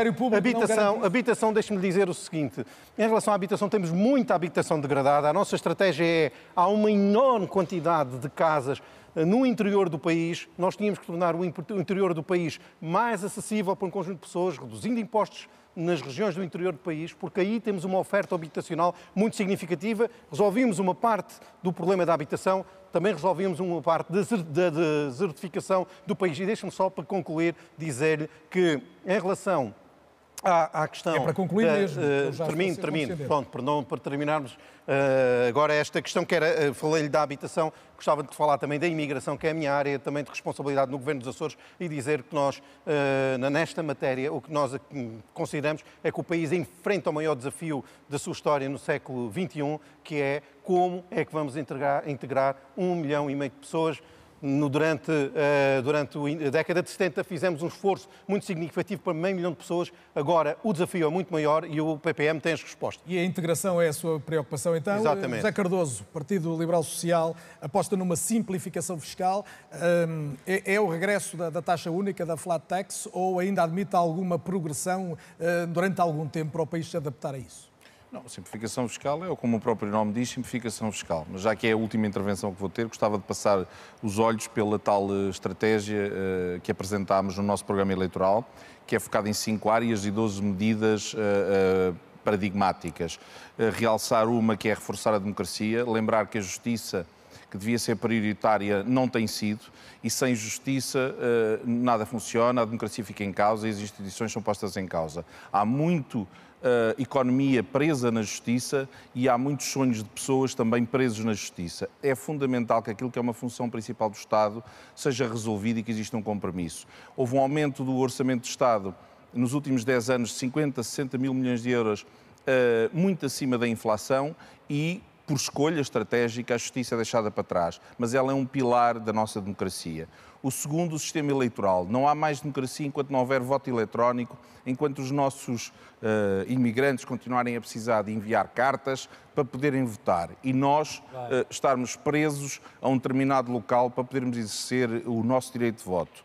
Realçar também no desenvolvimento humano a necessidade de reformar a escola para ela ensinar as pessoas não para a memória, porque hoje em dia, com as revoluções tecnológicas todas que temos, é necessário dinamizar as pessoas para as suas competências. É preciso dar competências, literacia. Somos dos povos europeus mais atrasados em um conjunto de literacias e é fundamental na escola reformular como ensinamos os nossos alunos. E para concluir mesmo, José Cardoso, tem de ser? Para concluir, a economia. Será a altura de desenvolver uma estratégia com maior valor acrescentado e não de salários baixos. Como é que isso se resolve? Trazendo a inovação, a ciência e o mar, que devia ser estratégico neste país, para o centro da discussão e não apenas o turismo, que esse mix conjunto conseguisse fazer uma economia de maior valor acrescentado para permitir maiores salários às pessoas. Muito obrigado. Joana Amaral Dias, o ADN também propõe um grande corte de impostos, IRS, IRC, IVA, IUC, IMT. Da receita que sobra, dá para quê? Olha, Carlos Daniel, eu vou-lhe voltar a recordar que nós temos um saco azul, de todos os portugueses que nos estão a ver lá em casa, eu denuncio aqui o crime que é cometido todos os anos, sem que nenhum partido que está representado na Assembleia da República levante qualquer matéria sobre isto. Estou a falar de 13 mil milhões. É o segundo maior ministério, é um verdadeiro orçamento fantasma. Com este dinheiro... Está a repetir argumentos, depois quando eu tirar a palavra... Já vai, Carlos Daniel, com este dinheiro era possível perfeitamente termos um Ciresp que funcionasse, coisa que não existe. Eu estive recentemente numa esquadra da polícia em que o próprio agente me disse que o Ciresp não funcionou e, portanto, estiveram ali à mercê de criminosos durante horas sem qualquer ajuda, sem qualquer contacto, etc. Era possível ter saúde para todos. Aliás, o ADN defende um plano ADSE para todos, um plano que seja voluntário de adesão da ADSE, porque existe já uma rede capilar enorme em todo o país, norte, sul, interior, de hospitais, etc. Muitos são privados, mas se houver adesão ao ADSE, todos podem ter saúde. E mais, queria fazer aqui uma denúncia também, que muitos portugueses... Joana, que está com grande vantagem. Para acabar, Carlos Daniel, muitos portugueses pensam que ao ligar para o SNS 24, estão a ligar para o Serviço Nacional de Saúde, mas não estão.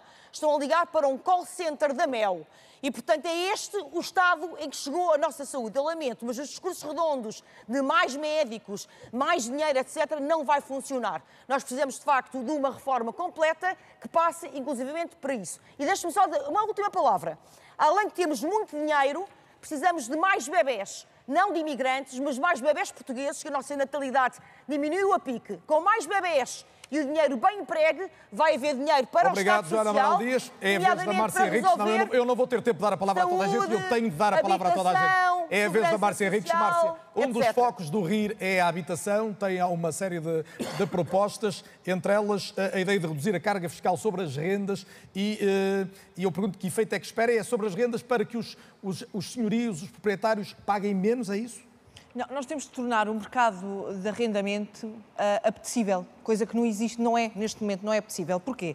Porque, vamos imaginar, da renda tem que tirar a taxa de condomínio, tem que tirar o seguro, tem que tirar o IMI, tem que tirar uma série de despesas e, no final de contas, não compensa um senhorio arrendar uma casa por 400 ou 500 euros. É impensável. Portanto, nós temos que criar mecanismos que tornem o mercado de arrendamento atrativo. E aí entra, evidentemente, a parte da justiça, a minha justiça que está tão maltratada, e para a parte do arrendamento é essencial, porque as pessoas não podem estar à espera 2, 3 anos por uma ação de despejo que termine e ficar com um imóvel ocupado durante este tempo todo sem pagar, sem receber uma renda. E, portanto, enquanto não se tornar o mercado de arrendamento apetecível, vamos continuar com o mesmo problema, porque casas existem. As pessoas preferem ter as casas fechadas do que arriscar estar anos e anos sem pagar, sem receber uma renda. Portanto, as casas Está a colocar a tónica do lado da oferta e do lado da procura de apoios para as pessoas que não conseguem hoje pagar uma casa. É que o maior problema é o de milhares, eu ia chegar lá, porque nós neste momento nós estamos com um problema muito grave em Portugal e é bom que o próximo apoio governo, é que dá a essas pessoas, aos jovens e não... O próximo governo e os próximos deputados na Assembleia da República pensem nisto. Nós estamos a chegar a um ponto sem retorno, porque é impossível para uma família e um português pagar uma renda a ganhar o ordenado nem a 800 euros chega. Portanto, ou nós fazemos um esforço conjunto de investir no aumento dos salários, ou então vamos continuar a importar mão de obra estrangeira que vem para cá ser explorada, porque nós Portugal está a investir no turismo, basicamente, um pouco de agricultura. E no turismo o que é que nós temos? Hotéis, restaurantes, e quem é que nós vimos lá a trabalhar? Estrangeiros, porque coitados vêm, eu não os culpo a eles, vêm à procura de melhor. Vêm trabalhar 10, 12 horas... E não há portugueses que cheguem para trabalhar nesse setor? Não há, mas se for ao estrangeiro há. Porque nós vimos portugueses a trabalhar lá fora, a trabalhar em hotéis, em supermercados, nas limpezas. Porquê? Porque ganham mais. E, portanto, os políticos ou põem na cabeça que tem que se dar uma reviravolta e é já, ou então vamos cada vez ter menos portugueses a nascer cá, porque vão embora e bem, à procura de melhor. Muito bem. E, portanto, isto tem que ser tudo, isto está tudo interligado. Filipe Sousa, ajudar a reduzir o custo de vida, aquilo que pesa no bolso das pessoas, é um dos vossos propósitos. Quais é que são as áreas fundamentais onde é possível conseguir isso? Olha, acima de tudo, reduzir a carga fiscal sobre o rendimento das famílias. Portanto, a redução do IVA para nós é extremamente importante. Do IVA? Do IVA, no que diz respeito aos bens essenciais. Eu tenho como autarca que sou já há 12 anos, sou confrontado diariamente com dificuldades extremas de pessoas. Isto é a realidade do nosso país. É uma das tais ilhas em que o Estado português não consegue resposta.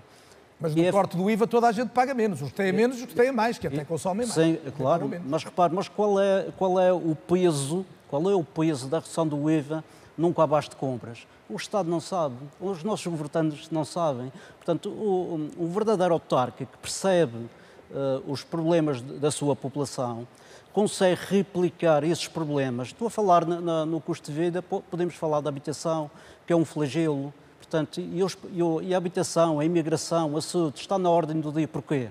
Porque o Estado falhou redondamente e o sistema também está completamente falido. Portanto, e há que arranjar soluções para que a qualidade de vida das populações nas diferentes ilhas que assolam este país sejam verdadeiramente resolvidas. Portanto, e a nossa missão, precisamente, vinda da Ilha da Madeira para Portugal, é fazer sentir aos portugueses que nós somos ilhéus, com os constrangimentos que isso acarreta, e também com uma missão humanista, olhando para essas diferentes ilhas que já falei, muito obrigado. tentar resolver esses problemas. Júlio Gurgel Ferreira, em que é que a criação de zonas económicas especiais e tributar menos as mais-valias sobre criptomoedas é essencial para o futuro da economia portuguesa?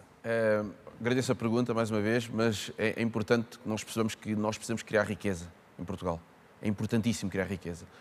Não é aumentar os salários... Também criar emprego, por exemplo, com áreas... Exatamente. E nós acreditamos que é possível fazer isso. Nós temos várias medidas que poderiam ajudar realmente a criar riqueza e também ajudar as famílias portuguesas e retirar um bocadinho desta pressão que elas sentem. Eu dou-lhe um exemplo. Nós acreditamos que é possível, em relação à soberania energética, nós termos energia nuclear em Portugal, através de investimento estrangeiro, onde não custaria nem um cêntimo ao Estado. E nós já vimos que a energia nuclear é uma energia limpa. É algo que é uma energia mais barata, ajudaria as famílias portuguesas a reduzir a sua conta da eletricidade e depois também poderia ser utilizada, portanto, para podermos vender esta energia e exportar. E, portanto, isto criaria riqueza ao nosso país. Há muitas medidas que nós podemos e que nós temos aqui no nosso programa que nos ajudariam a criar riqueza. Eu gostaria de aproveitar este tempo que eu tenho aqui para fazer um apelo aos portugueses. E é o último, por favor. Exatamente, e portanto queria aproveitar este tempo. Que é, nós no domingo tivemos numa ação de campanha em Oeiras e eu conheci o Sr. Luís, tinha 92 anos, e ele nem me deixou aproximar-me dele. A primeira coisa que ele me disse é: afaste-se, vocês são todos iguais. E eu hoje queria falar para o Sr. Luís e a todos os portugueses que têm este sentimento, que têm neste momento em casa. Nós não somos iguais. Nós estamos aqui para lutar pelo nosso país. Nós amamos o nosso país. E precisamos de esta renovação na classe política, e esta renovação é feita através de mudarmos um bocadinho o paradigma e deixarmos o voto útil. Eu queria deixar esta mensagem, eu queria apelar a todos os portugueses que estão lá em casa para no dia 18 de maio votarem em Nova Direita. Nós vamos fazer a diferença. Os outros candidatos terão vontade de fazer o mesmo, isso agora é que já não pode acontecer, senão não saímos disto.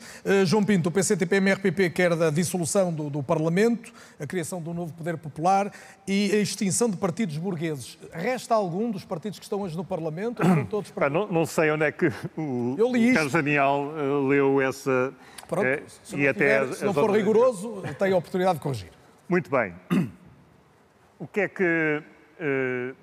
há um conjunto de propostas que nós temos também no que respeita ao imediato. Não é que elas resolvam os problemas de fundo do país, porque os problemas de fundo do país só podem ser resolvidos do país, digamos, de quem trabalha. Não só do país, como de todo o mundo, não é? Não está nestas pequenas reformas que possam vir a ser introduzidas na sociedade. No entanto, cria alguns tipos de reformas criam os elementos que permitem depois dar passo em frente. Mas o senhor defende a grande reforma, defende uma alteração do regime. Não, só para ficar claro, a pergunta que eu fiz foi de uma leitura do vosso programa, portanto.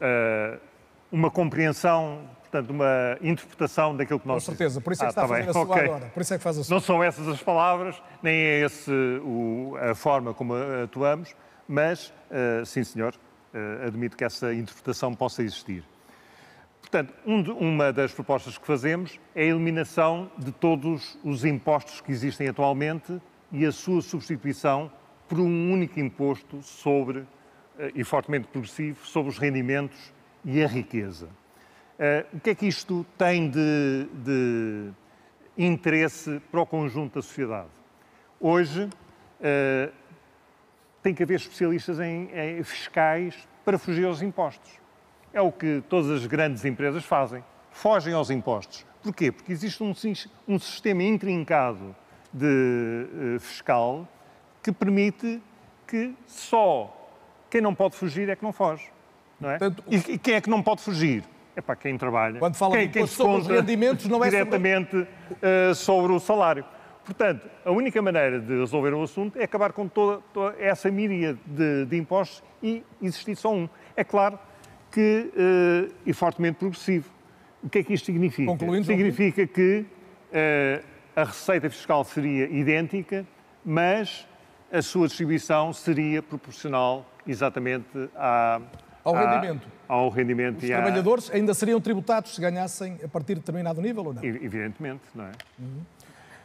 Mas não é só essa questão, como depois precisávamos ter umas finanças tão grandes, se calhar não precisávamos. Muito bem, está claro o seu ponto. Eu é que não tenho mesmo mais tempo, escolheu o seu tema e, portanto, desenvolveu. Duarte Costa, tenho ouvido aqui muitas interpretações de um país que deve procurar outros caminhos. O vosso é um caminho claramente progressista e numa série de propostas que faz em relação contra a violência doméstica, obstétrica também, o reconhecimento de famílias não monogâmicas, autodeterminação de género. Isto parece-lhe que é uma mensagem que capta eleitorado em Portugal ou afugenta? É uma mensagem progressista, é uma mensagem justa, é uma mensagem que trata as pessoas com dignidade, independentemente da forma livre como cada pessoa escolhe viver a sua vida. Eu quero aproveitar este tempo final do Volt para correr algumas ideias e fazer alguns apelos às pessoas que nos estão a ouvir. O Volt é um partido que, no seu pilar, é profundamente pró-Europa. Os portugueses que querem reforçar a União Europeia como um bloco geopolítico que funciona e que é capaz de resolver os grandes desafios que nós todos enfrentamos na Europa e que não os vamos conseguir resolver de forma solitária, cada país por si, ou nesta negociação de primeiros-ministros, é importante votar no Volt no dia 18 para reforçar e trazer um partido que traz os temas europeus na discussão dos temas nacionais como solução. Quero falar também um pouco da habitação. Esta é uma das grandes prioridades para o Volt. Nós não podemos estar nesta conversa de 50 mil ou 60 mil casas que o PS e o PSD nos arrastam.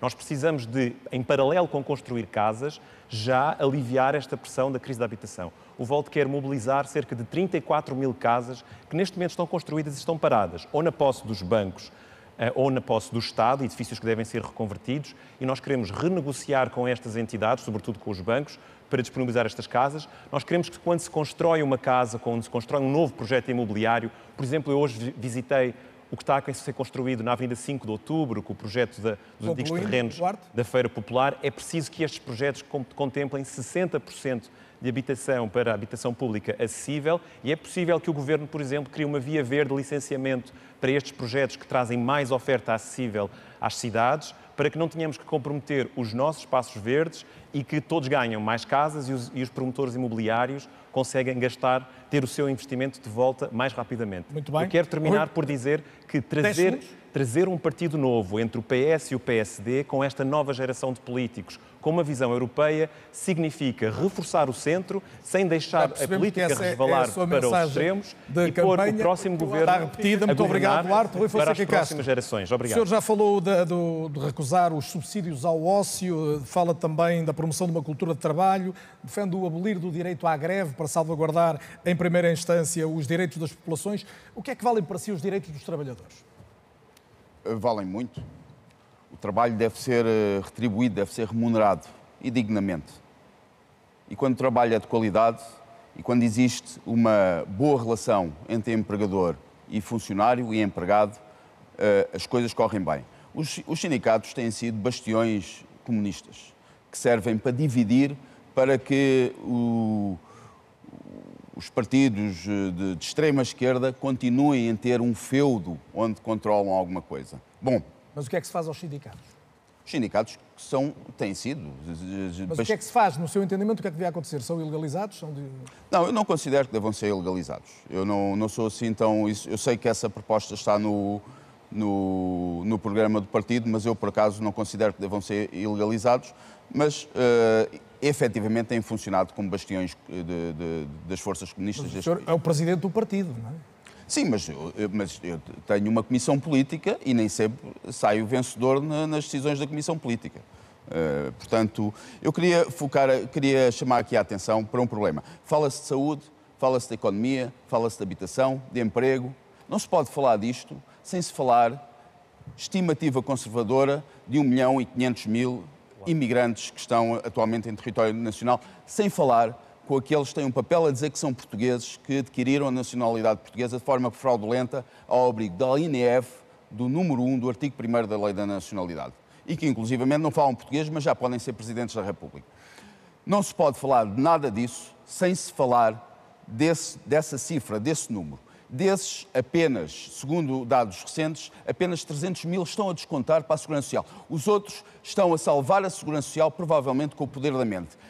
O que isto gera é que, atualmente, não há possibilidade sequer de andar seguro nas nossas ruas. Os números públicos são 3 mil milhões de anos que estão a descontar para a Segurança Social, mas eu gostava de perceber, o facto... aparentemente, os últimos dados são desta semana, portanto, da ideia de expulsar alguns deles, estamos a falar de uma imensa minoria partindo do princípio que o número de 1,5 milhão é o número rigoroso. Nós consideramos que devem ser Devem deportados todos, ou saem só esses que comprovadamente... Devem ser deportados imediatamente todos os imigrantes, não apenas os criminosos, não apenas os que estejam ilegais, também os que não se encontrem a trabalhar. É isso que acontece no Brasil, por exemplo, é isso que acontece no Dubai. Apenas em Portugal é que um imigrante vem para trabalhar e depois prolonga a sua permanência aqui ad eterno, até adquirir a nacionalidade portuguesa derivada, porventura ao fim dos 5 anos, e durante esse período está a receber, ora, de associações de apoio aos imigrantes que recebem dinheiro do Estado, são financiadas pelo Estado, é assim que circula o dinheiro, ora da Segurança Social, dinheiro que os portugueses não recebem e nunca receberam. Gostava de perceber melhor qual era o momento em que eles deviam ser expulsos, mas de facto não temos tempo. Hélder Rodrigues... Posso dizer só uma questão? Não pode, Paulo, não pode mesmo. É só para dizer que para ser Presidente da República tem que ser português de origem, é o que está escrito na Constituição. Muito bem, e a Constituição já recorreu ela várias vezes, mas eu agora tenho que recorrer ao Hélder Rodrigues. Hélder, quer uma felicidade interna bruta como métrica nacional de desenvolvimento, isto é o quê? Eu sei. Felicidade interna bruta é um tema que está explicado inclusivamente pela OCDE. É efetivamente isso que nós pretendemos. Esta é a última mensagem. Tenho pena, não pude falar da saúde. Sou médico. Tem agora o seu tempo. Sim, mas não me parece ser essa a conclusão. Melhor, sou médico do Serviço de Urgência, sou médico do Hospital de Braga, fui contratado no tempo da parceria público-privada, portanto teria muita coisa para discutir, não tenho tempo. Concretamente, em relação àquilo que nós pretendemos, em relação à felicidade interna bruta, efetivamente o que nós pretendemos no partido, Movimento Partido da Terra, como partido humanista que é, quer apostar nas pessoas. Efetivamente, a grande riqueza do país são as pessoas. E as pessoas têm de viver num ambiente efetivamente saudável e efetivamente temos de promover a melhoria das condições desta casa de todos. Só assim, efetivamente, só com felicidade é que nós vamos conseguir melhorar, só efetivamente através da melhoria das condições de vida de todos. Isto é transversal, políticas de saúde, políticas de habitação, é que vamos efetivamente melhorar as condições de vida das populações e atrair novamente para Portugal e inverter o ritmo de êxodo dos portugueses que temos tido desde o tempo da Troika. Esse é o nosso objetivo, é com esse âmbito que pretendemos influenciar as políticas da AD e que pretendemos efetivamente no final da legislatura Portugal seja um país que efetivamente promova e que efetivamente seja um melhor para a melhoria... Muito obrigado, Hélder Rodrigues. Tenho 1 minuto final para a Raquel Coelho e para o Joaquim Rocha Afonso. Raquel, a sua ideia final, eu queria lançá-la a falar da habitação, mas pergunto se o problema está nos proprietários que não querem arrendar ou no Estado que não facilita o arrendamento.